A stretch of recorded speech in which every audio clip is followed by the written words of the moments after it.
We've talked about a lot of things, a lot of things, and maybe some of us are like, man, my brain is full. But I have more things to cram in there. So hang in there.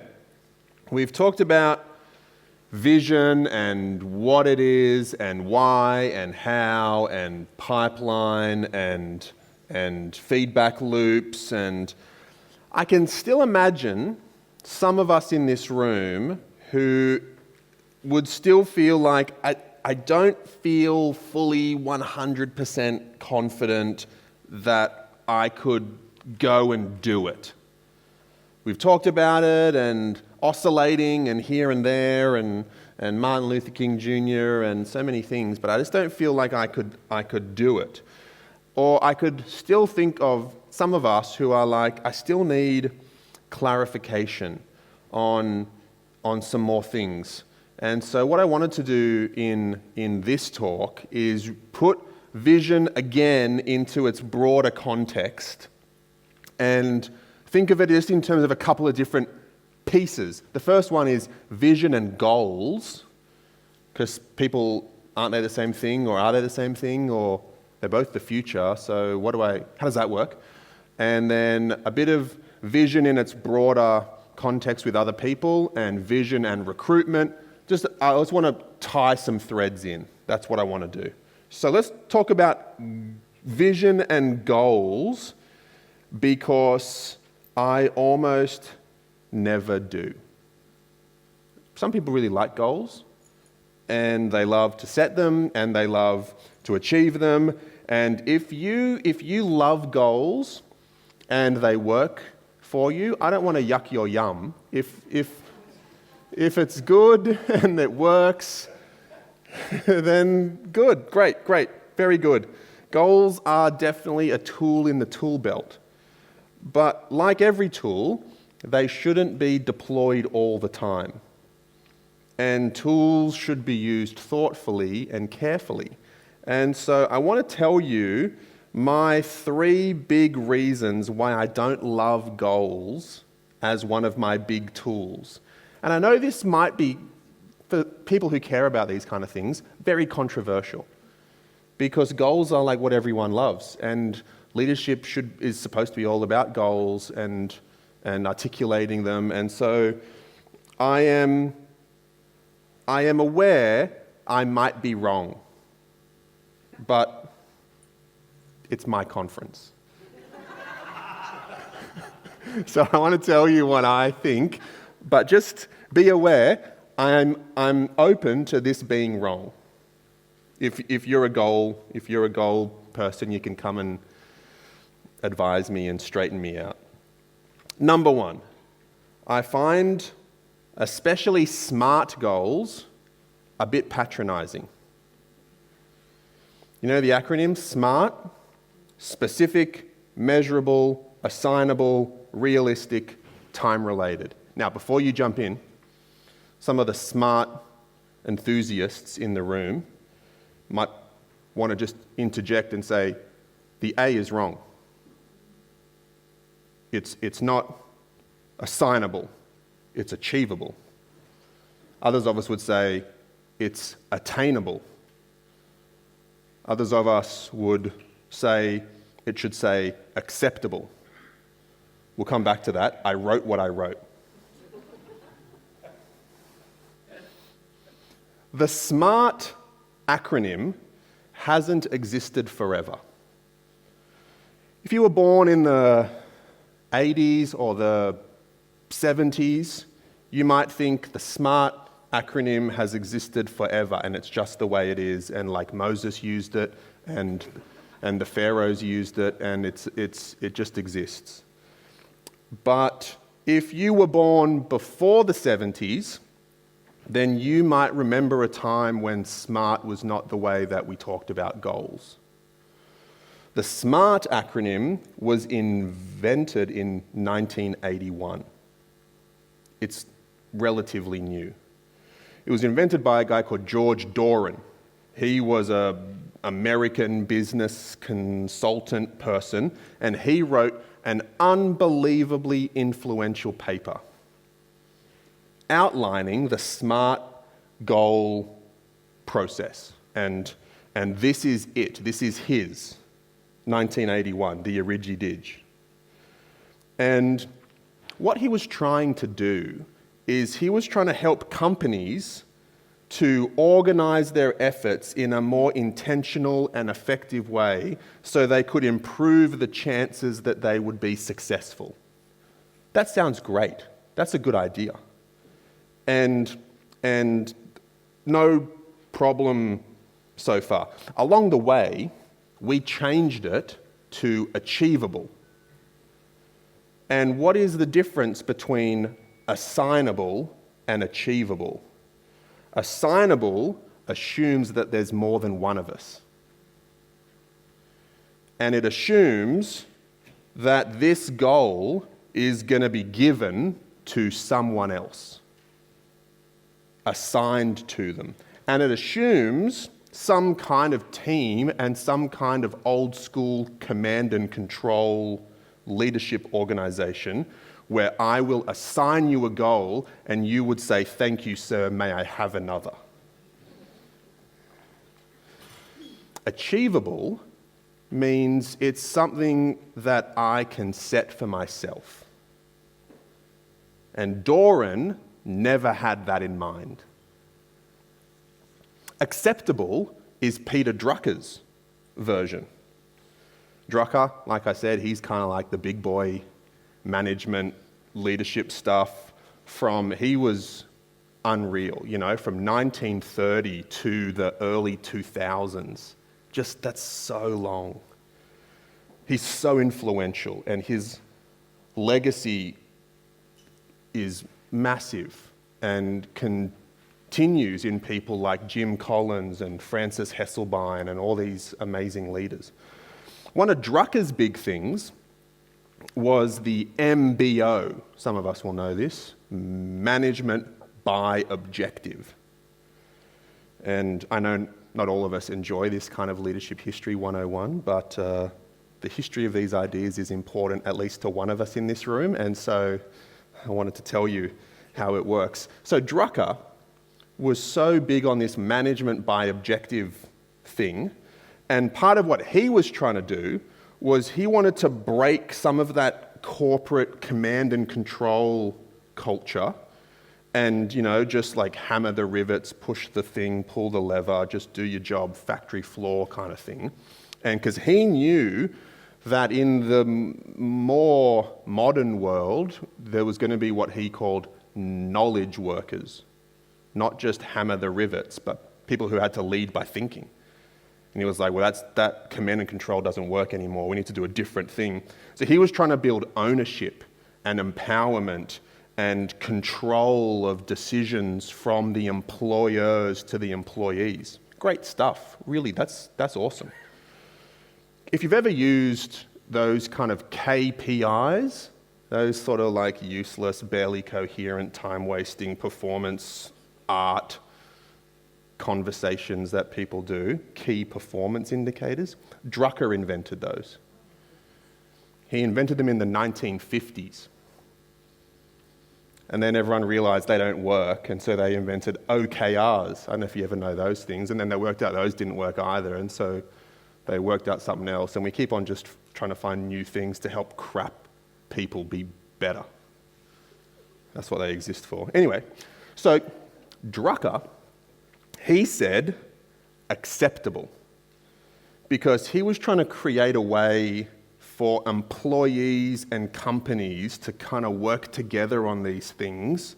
And so you would come up with a goal and you needed to make sure that it was acceptable to the wider organization and in our interests.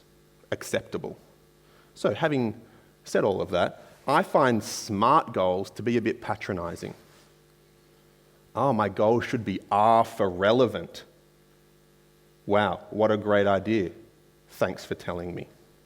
That just feels patronizing to me.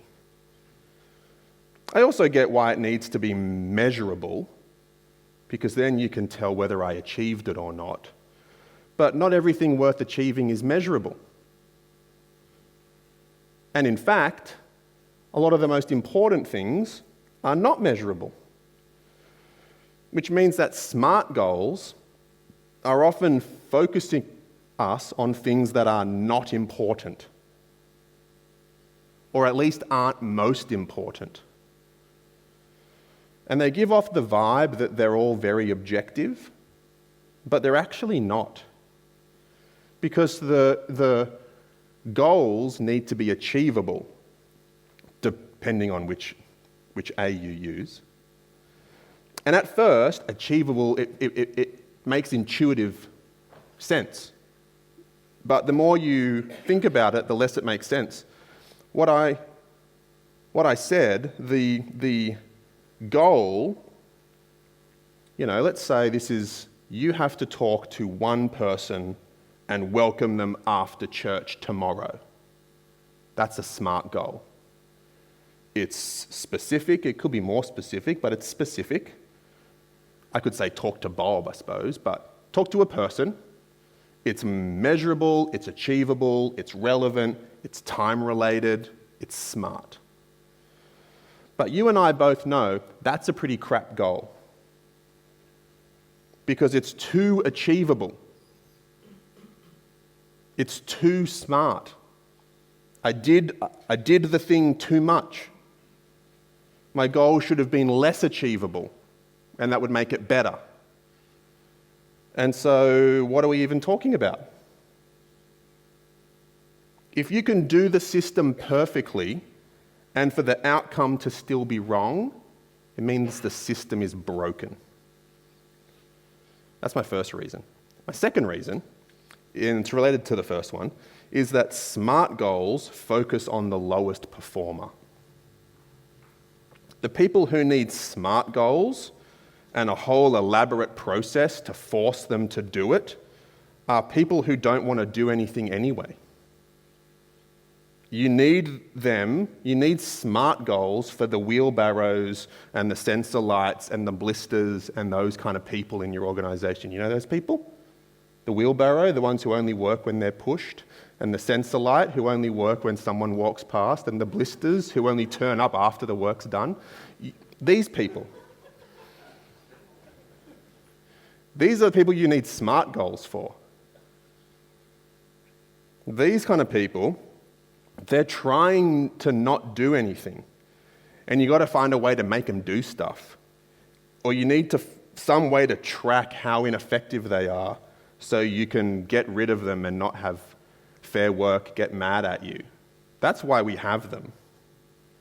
High performers will constantly be looking for how to improve and the areas that could grow or change or tweak or add or remove. They'll always be trying to think, how can I be more effective, and what's the next mountain that we need to climb, and all those things. So making them go through a SMART goal process will either make them just waste time writing down stuff that they were already going to do anyway, or they need to make up some new stuff and make it fit the SMART formula. But what they're actually going to do is way more important and not measurable anyway. So it's just performance art that we all do in front of each other that just wastes everybody's time. And I just reckon it's not a good idea to treat everyone the way that you would treat the lowest performers. All it does is demotivate the high performers and increase the kind of cynical view that they have of all the other leadership apparatus that you're trying to use. And then the third reason why I'm not very pro-SMART goal is that they incentivize suboptimal behavior. And what I mean is, I have two things in mind. First, suboptimal behavior gets incentivized in people who game the system. And I'm one of those people. If there's a process or a system, I will game it. Because that's the game. People will just do whatever they need to do to achieve the goal. And so if the goal is to start 3 new small groups and you've only got 2 started, well then what do? Well, if the culture around, is really strong around reaching goals, and especially if there are some perks attached. In a church, we don't really have, like financial perks or, like stock options or anything, but we have things like praise and recognition and public encouragement and some of those things that are maybe even more valuable than stock options. I need to get one more group up and running, but maybe there's only 2 other people who are kind of interested in a small group and kind of ready for one. And so maybe thinking holistically, the best thing to do is to just get them to join John's group. And it would be best for them, it'd be best for John, it'd be best for John's group, but I need to start one more group so I can reach my goal. And the boss just keeps constantly mentioning it. And so now I will be very tempted to just do what we all know is not best for those 2 people so that I can fulfill my arbitrary goal of starting 3 groups this year. Or you have enough people to start a group, but the only person that you have who could possibly lead that group is definitely a suboptimal option. And for some reason, whatever it is, we all know he's not the best person, she's not the best person. And there's no way under normal circumstances that you would ever entrust a group to this person. However, I do need to start one more group this year because that's the goal. And so I will be very tempted towards the suboptimal option because of the pressure of the goal. And that's what I mean by people then game the system. That kind of vibe is we get these targets that are arbitrary, but then they tilt the playing field towards people behaving poorly. I saw this once. Simon Sinek, some of you will know him, talked about this, and he put it like this. We have a slide, I think. He put it like this. So let's say you have a target, whatever it is, widgets, sales, attendance, whatever it is, and you want to hit it by August 11. Both of those parameters are arbitrary. We just made them up. Let's say you wanted to have 20 people attend the evangelistic course by August 11. They're both why not 21? Why not 19? Because 20 it's a nicer looking number. And August 11, because you got to pick some day. It's just arbitrary. So then we do this and we find ourselves falling short of the target. We've come up and we get to a point. Now what do we do? We're not going to reach it by August 11. Some teams will just push. They'll pressure. They'll guilt. They'll fudge. They'll bully.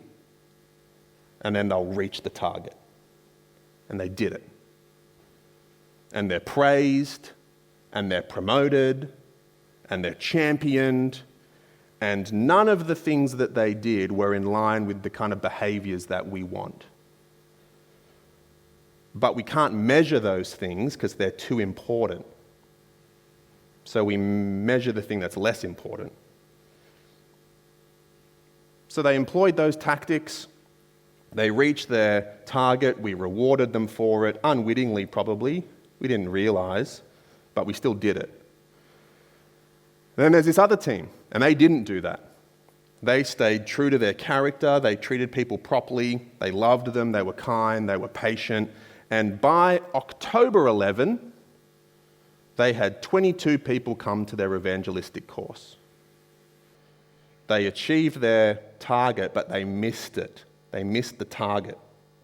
They were a couple of months late.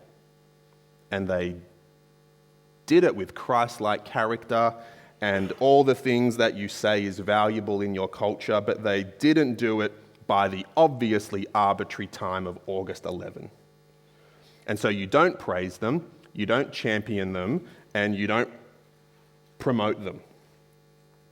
This is one of the kind of underappreciated mechanisms that get the wrong people platformed and promoted. Goals. A long time ago, I worked at Dick Smith in the middle of Parramatta. And I worked with a guy called Tom, and we were salespeople, and we had sales targets. And if you sold a certain amount, beyond a certain amount, then if you made a certain amount of profit, you got a bonus based on that amount of profit. And all the sales were tracked under your name. But the way that the system worked is that if people returned a product that they had bought that didn't quite work the way they wanted, it wasn't taken off your sales total. It was just taken off, it was just elsewhere in the tracking system. So everyone lied to the customers. Everyone said whatever you could to get them to buy stuff. And I refused because I wanted to honor Jesus and sell things honestly. But Tom, my friend, he was the best. He would blatantly lie and say anything he needed to say to get someone to buy the thing. And he was our number one salesperson. And I was always the lowest. And it wasn't because I was honest, don't get me wrong. I was just a really crap salesperson. Don't misunderstand me. And when people came back furious that the product they had been sold by Tom didn't actually do any of the things that he said it would do, Tom would speed walk to the back of the store where all the cables and stuff were, and he would just clean the cables and just organize them again or something. And I would deal with the angry customer who often, but not always, said they would never come back. The goal incentivized all the wrong things. And not only did it do that, but it cost us customer after customer after customer who never came back. And they went to the other shop around the corner, J-Car as it was. And so the reason that we're talking about goals is because they live very closely alongside vision. And some people use them interchangeably. Others don't think they're the same thing, but they think that they're very similar, whatever. Some people think that goals aren't vision, but they're just in the car park adjacent, where they sell snacks. But they're not vision. I saw one organization that said their vision was to plant 100 healthy churches by 2030.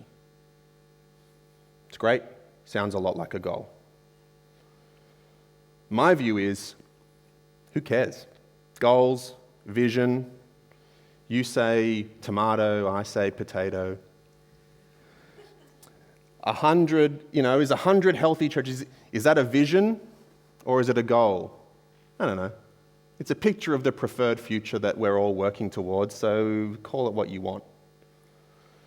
My view is, different ones of us will, as we contemplate the future and try and take our church or our ministry or our team or our school or whatever into the future, different ones of us will gravitate towards different registers, different modes when it comes to articulating the future. Some of us will want to be a bit more abstract and poetic. An army of high schoolers who passionately spend time with God and lovingly win their friends for Jesus. Set the Hawkesbury on fire with love of Jesus, or, something like that. That's inspiring. Others of us will want a more concrete flavor. We'll want this number of small groups and this number of people on a pathway to full-time ministry and 100 healthy churches planted. And some of us are inspired by the poetry of the thing. Others of us are more inspired by the concrete challenge. So I'm not against goals, and if you like them, great. I don't want to yuck your yum. But what I'm saying is goals and targets can be very dangerous. And so I'm not advising that you don't use them. I use them. But just make sure you're very careful with them and you avoid those hazards as much as you can if you're going to use them. They're good, but they're hazardous. Okay, let's move on from that. Let's zoom out again and put vision into its larger context, because some of us wouldn't necessarily say we feel comfortable with this vision stuff. We might be better at the people stuff, talking to people and caring for people or that kind of thing. Others of us might reflect and say we feel more adept at the more tasky stuff, the processes, the check-in and the rostering and the scheduling and maybe the meetings or the figuring out the steps, that kind of thing. And so let's think about just how these three things relate. Let's start with people and processes. Say you are thoughtful about caring for people and you're interested in spending time with them and all that kind of stuff. Let's say you're good at processes too. You can break things down into their smaller steps. You can plan out rosters. You can do a bit of strategy, maybe a big plan and small plans and bits and pieces and that kind of thing. But vision isn't really in the mix. There's no constant reminder of purpose. There's no constantly connecting why we do stuff. And there's no picture of the preferred future per se. It's just people, processes. What happens? What does that combo look like? Well, at best, you might have minor improvement. Try and imagine what this would look like. People, processes, no vision. Likely, you'll have slow entropy. Things will slowly fall apart and unravel. There'll be waning enthusiasm because most people won't connect the dots. We talked about this yesterday. They won't connect the dots to those things, to the future that you're trying to create. You'll have diminishing returns as people lose enthusiasm. They'll slowly drop off. And those that are left will have to pick up what they were doing, which means the entropy will start to go faster. With no picture of purpose or the future, you might come to idolize the past and get fixated on the good old days. We all know that in 20 years' time, today is going to be the good old days. And in 20 years' time, you would give anything to be as healthy as you are now. We all know this. And with no picture of the future like that, with a high focus on people and processes, you'll probably end up focused on maintaining what you have and keeping who you have at all costs. And so then the biggest whingers will get the veto vote, and it will be very hard to pay the cost to reach new people, which will then only add to the entropy. People and process is fragile. Some of us aren't really great at that process kind of stuff. We're not good at planning and tasks. We're heaps good at people, and we're good at vision too, persuasive and inspiring. So what does that combo look like? Well, vision and people is a powerful combination. You will have short-term success. But there will be a natural ceiling, or you would underachieve what's possible because the processes and the planning and the strategy stuff would have really helped you to expand beyond what just you could do, which means things will be inconsistent and you may be susceptible to following fads. And so there'll be a lot of frustration from the people that you lead who didn't have enough info or didn't have enough training or were given things last minute or whatever. People and vision is fragile as well. Others of us will be less good at the people part. And we know that. We're more kind of task-oriented people or just less emotionally intelligent and aware of what other people are feeling and doing. And we're good at being driven towards a purpose and a future. And again, this combo will have short-term success.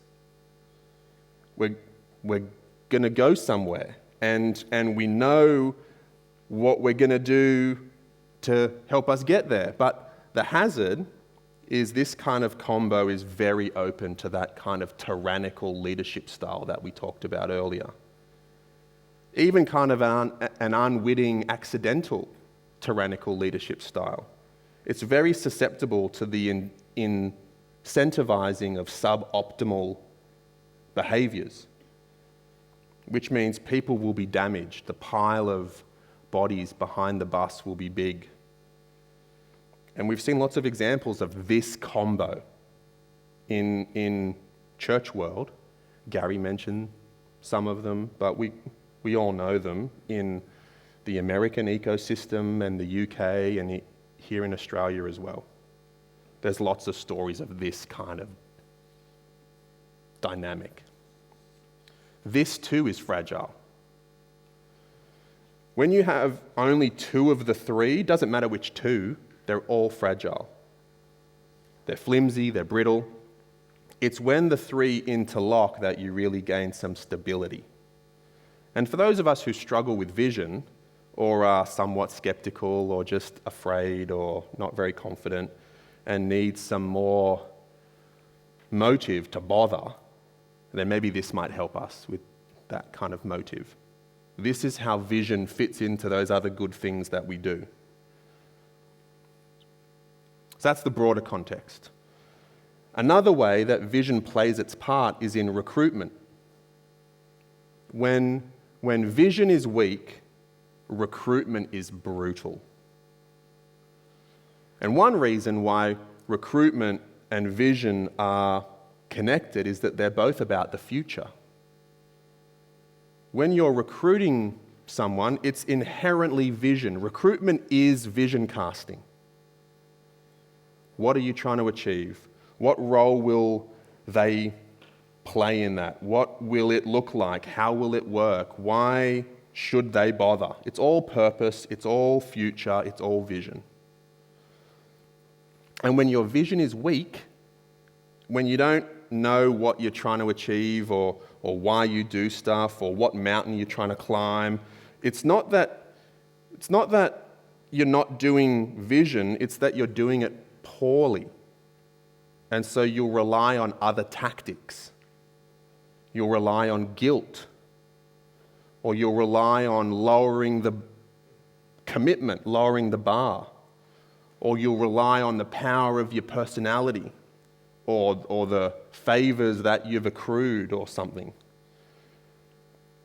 And all those other factors are fragile and they're costly and they're finite resources. Accruing favors with people is costly. There's only so many people you can help move house. There's only so much time in the day if that's the strategy for how you're going to recruit for your ministry.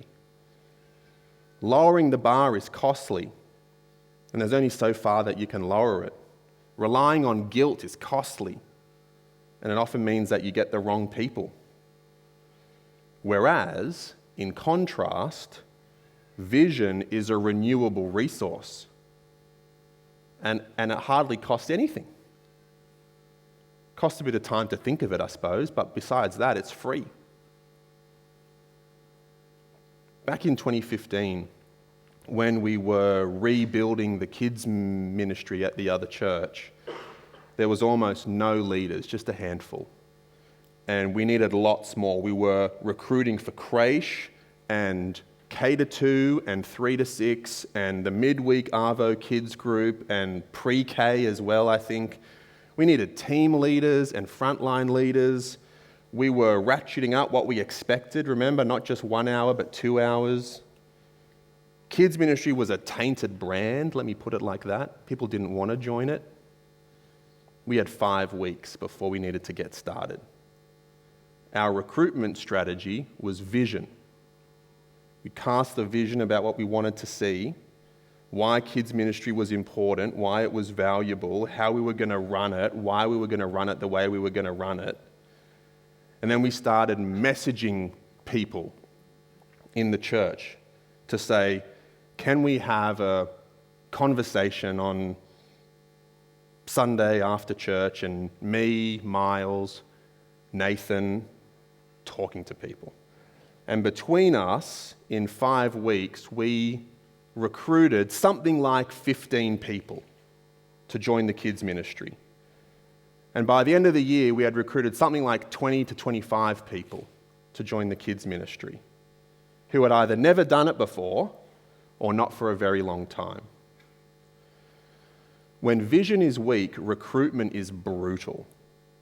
And the reason why is because recruitment and vision are almost the same thing. One final word on vision, and then we're going to do some Q&A.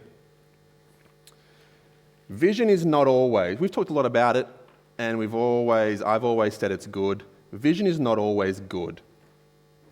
I just want to end with this. Vision can be bad.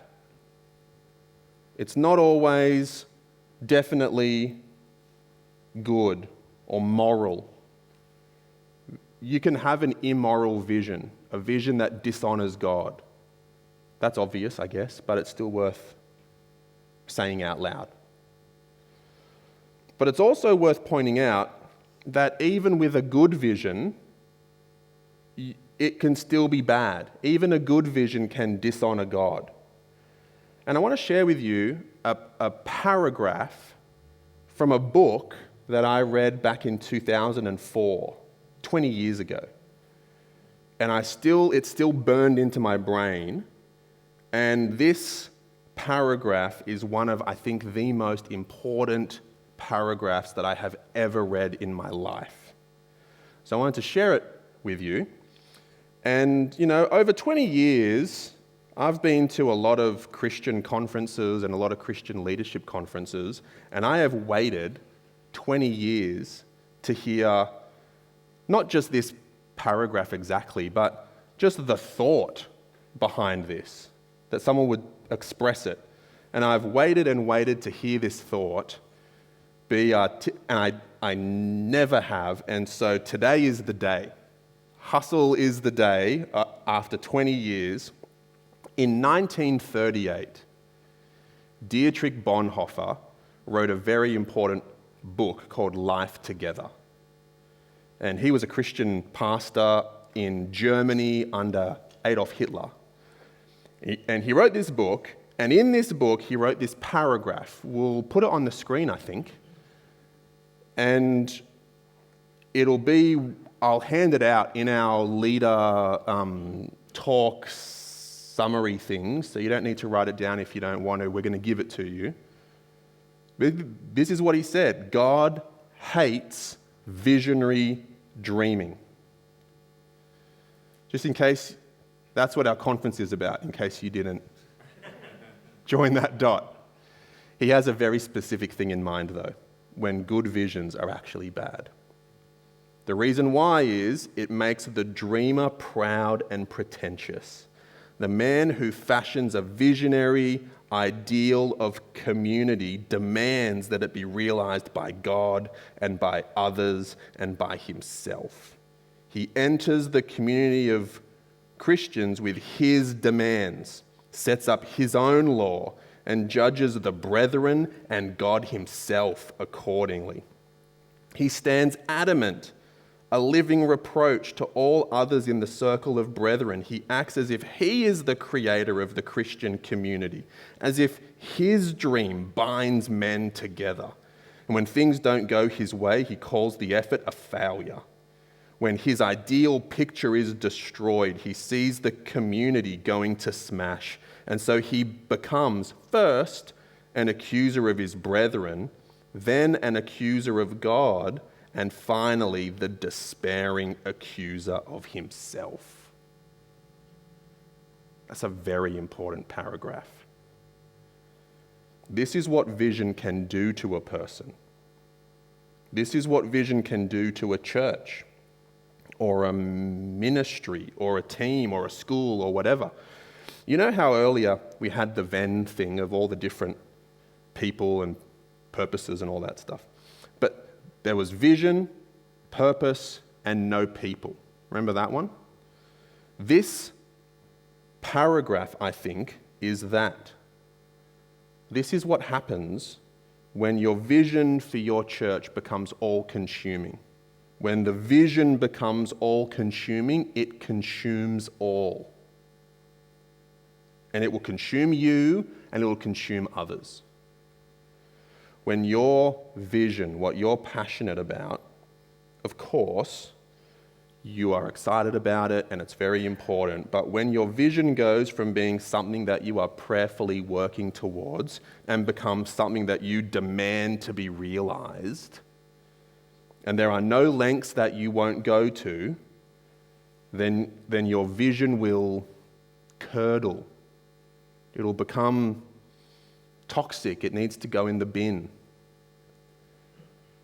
And the ingredient that curdles it is either when love is removed or when pride is added. And really, they're just the two sides of the same coin. When pride is added, the vision's not about what's good for others, it's about what's best for me. And if it's about what's best for me, it's not about love. When love is removed, that's the same thing as pride being added. And this is not as easy as it looks. This is not just about who the vision says it's for.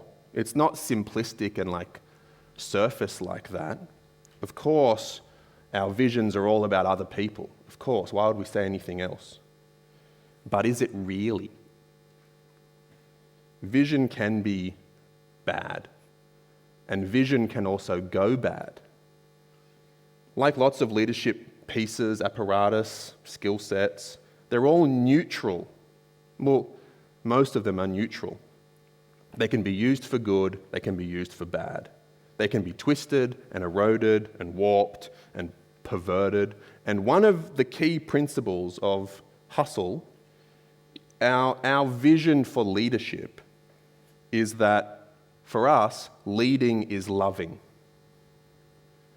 And it's just as important when it comes to vision as when it comes to a hospital visit or turning up on time or running a good meeting or whatever.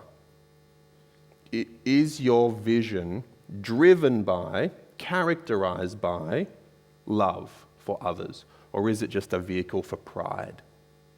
That's what Bonhoeffer is warning us about. God hates visionary dreaming when it makes the dreamer prideful. So in all our visioning and casting and dripping and feedback looping and paper to the moon and all those things, don't think that if it sounds good, it is good. Or don't just think because it is good, it'll be good. Vision can be bad and it can go bad. So I wanted to leave us with that warning. All right, it's time for a bit of 1, 2, 3. So for the final time, can we do a little bit of 1 key take home, 2 roadblocks, 3 concrete next steps?